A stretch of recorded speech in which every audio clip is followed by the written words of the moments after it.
What's up guys, this is Sean and today we are in Horizon Residence. So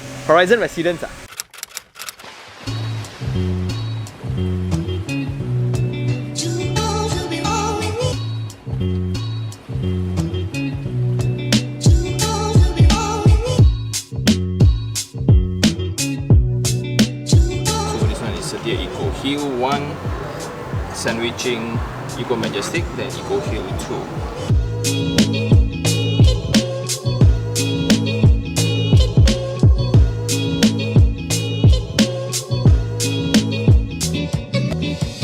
Okay, just because this clubhouse is catered for the entire Setia Ecohill, right? The equipments are rather complete lah, like weights and stuff like that. So racks, okay, TRX, line, and things like that, all are complete. So we are now in a 360 clubhouse, right, Setia, and you can see basketball court, badminton court, table tennis, and you have an audience seat as well. It's not automatically that all residents get their membership, right? It's all based on subscription, meaning you need to pay for it. So it's around 1,800 for 4 packs a family a year.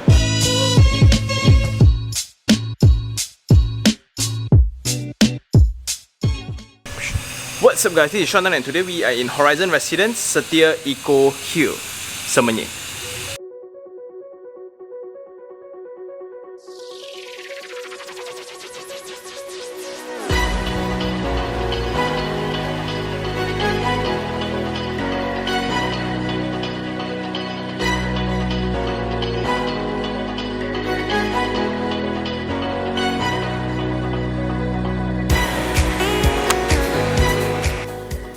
Yo, what's up guys? So now we are in the show unit. So let's just go through the spec first. So for glories, the width is rather strange, which is 23.6 feet.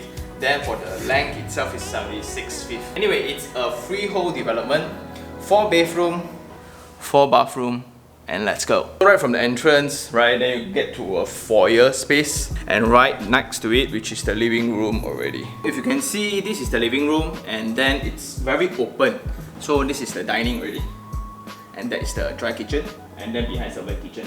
One glance, you can feel, usually the same, feel the living, the kitchen, and the dining. But one thing is very interesting.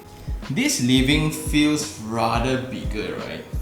It's because of 2 things. One is the super high window that allows enough daylight into the space, right? And then you can see that the ceiling height, right? There's an increase in ceiling height.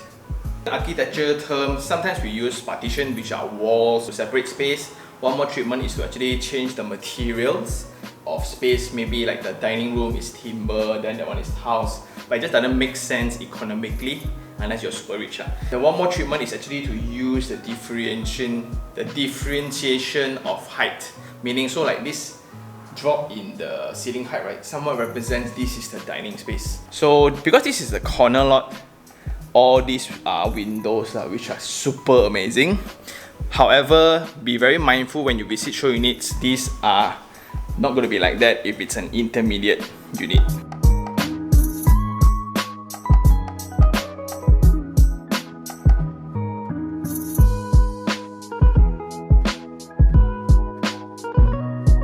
We are walking from the dry kitchen into the wet kitchen, and you can see it's very spacious. So they even have this design in mind, meaning I don't think this wall will be here, but then there's this possibility that you can actually partition out your wet kitchen, so you can do your dai chow here, right? And everything will be fine in the living room.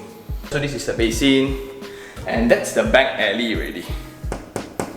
If you have purchased this type from SB Setia, they are now giving like 20,000 in terms of home furnishing package. So of course, as a consumer, like what does it mean lah? So it means that they will assign a carpenter to you, then they will actually quote you this entire cabinet. Because right, most of the time when they get people that get keys already, they got no money to do kitchen, right? And this kitchen set easily 18,000. Easily. Let's move on to the yard space next to the maid's toilet, maid's room, maid's toilet. Today let's talk about floor level. Okay, so because this is a wet area, which is a work sometimes may overflow or water spill out, right? That's why there's the raise here. You can see this raise. So this is rather a thick raise, so this is to actually contain water, and this is actually for the kitchen as well.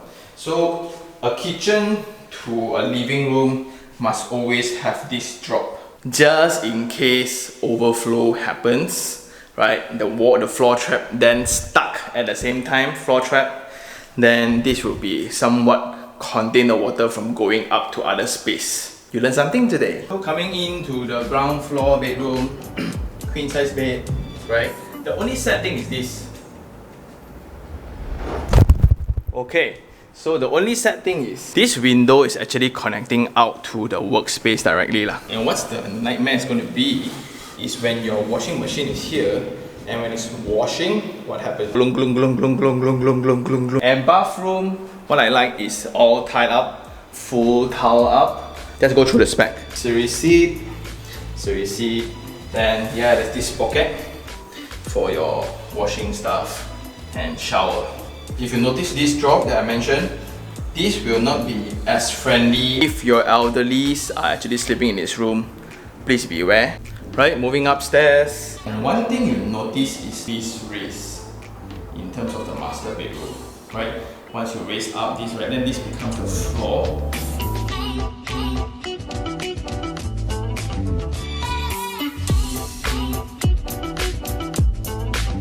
And the main reason why is it called horizon, right, is very cool. All units here are facing north and south, right? So that is to prevent sun facing lah.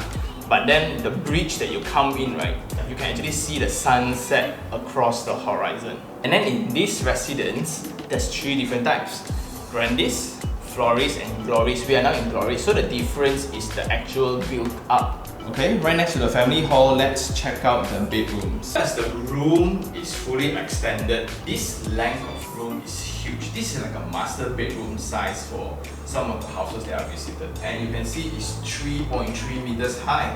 Let me explain to you what does it mean by extended. So this is the back facade of the house, right?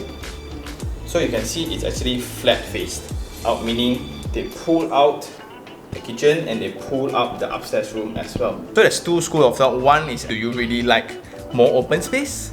Or 2, you actually like more built up space. To cater all this, right, I think the developer actually provide 3 different choices, so to fulfill 3 different criteria.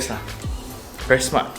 Instead of another bedroom, the team decided to make this room into a music room. It actually gives suggestion to users about rooms. So this is the piano, you can actually put your guitar here. Again, you still have the view. On to the bathroom, the ensuite bathroom. The ventilation is actually via this one, that's why it's super high, right, the ceiling, and then you can see that there's the water tank area. From the 2 room, moving forward to the master bedroom. But this is one very weird thing that we mentioned just now, is these stairs, right? Next to the stairs, there's this extra storeroom. You can put your golf clubs or whatever, right? And then this is your master bedroom.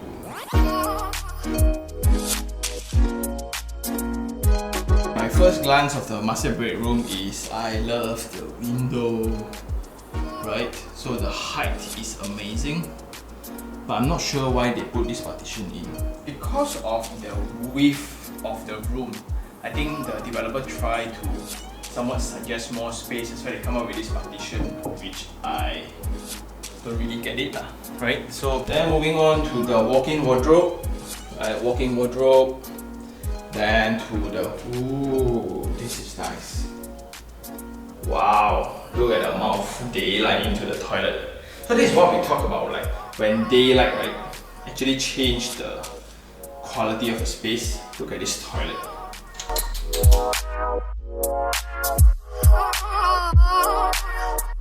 So I think that's all for the visiting. It's now time for Sean Take 3 on 3. 3 things I really like. Number 1 is the landscape in abundance. You can see that how matured is the landscape treatment. Just parks alone, there's an adventure park, there's the South Creek, there's the main park next to Tenby International School.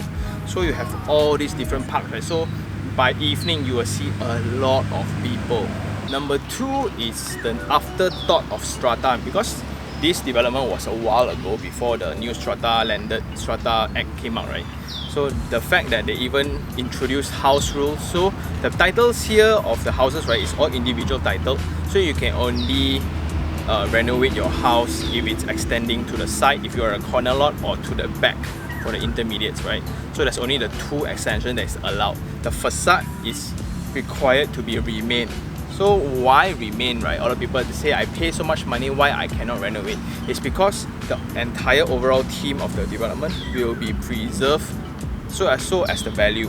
First of all, I like that this becomes the core of Semenyih town. So it's like 5 minutes away from the main market of Semenyih, right? So after Tesco, you come in here, then you have your own commercial center. And the fact that Setia also knows that this part of land is not developed, just like the one in Setia Alam. They have their own Tenby International School. They have their own Setia Eco Walk. Best thing is because they are the main developer. If you understand that the developer that is here to stay, right, they will not just mistreat one or two developments just like that. So that's why they gotta make sure every single piece of development must be at the best quality they can deliver. Things I don't like, number one would be the distance away from town. I came from Puchong, so I need to pay like 3 to 4 tolls just to come here. So this is the rule where the distance away from CBD is reflected in the price. So you can get a landed property here with 500 over. Glories is like 780 to 860 depending on which unit, right? If you are okay to travel, or your family can stay here while you travel to work, it's up to you. Second thing I don't like would actually be the beam design in Glories. I know they are trying to innovate the structural elements of the house. With that, they achieve like a huge space of living, right? But then they compromise the staircase. The beam is so deep. There are also proportions problem with the doors. If you look at the two smaller rooms, the proportion is kind of misaligned. Number three would be the lack of innovation in terms of the overall site plan. If you look at the entire site plan of the Horizon Residence, right, it's all straight lines.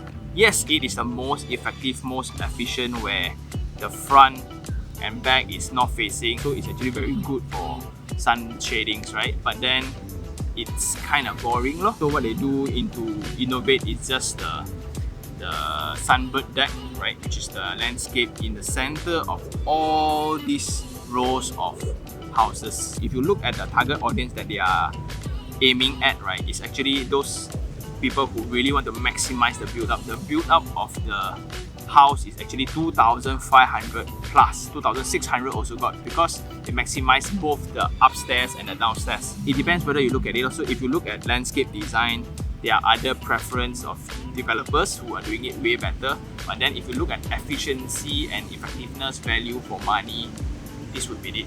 In conclusion, do I like the development? Yes, not the distance. So maybe I'm not in that phase where I'm still like fighting for my career, right? I need to be in the city center. But if you're just being able to work at home, or you want your family, you are setting up your family, then this would be very, very ideal. Anyway, they also are a master developer, which is good. Like I always advocate, master developers, they build school for you, they build mall for you, they build all the parks for you, because they are here for the long run. That's the difference between pocket developers and master developers. So I think that's all for this episode. If you really like this video, like it, share it, and even subscribe for more information. By the way, they mentioned that home ownership campaign is a thing now, so there's a link you can click to find out more. So thank you CS, thank you Chris for reaching out on Facebook. I see you guys. Ciao!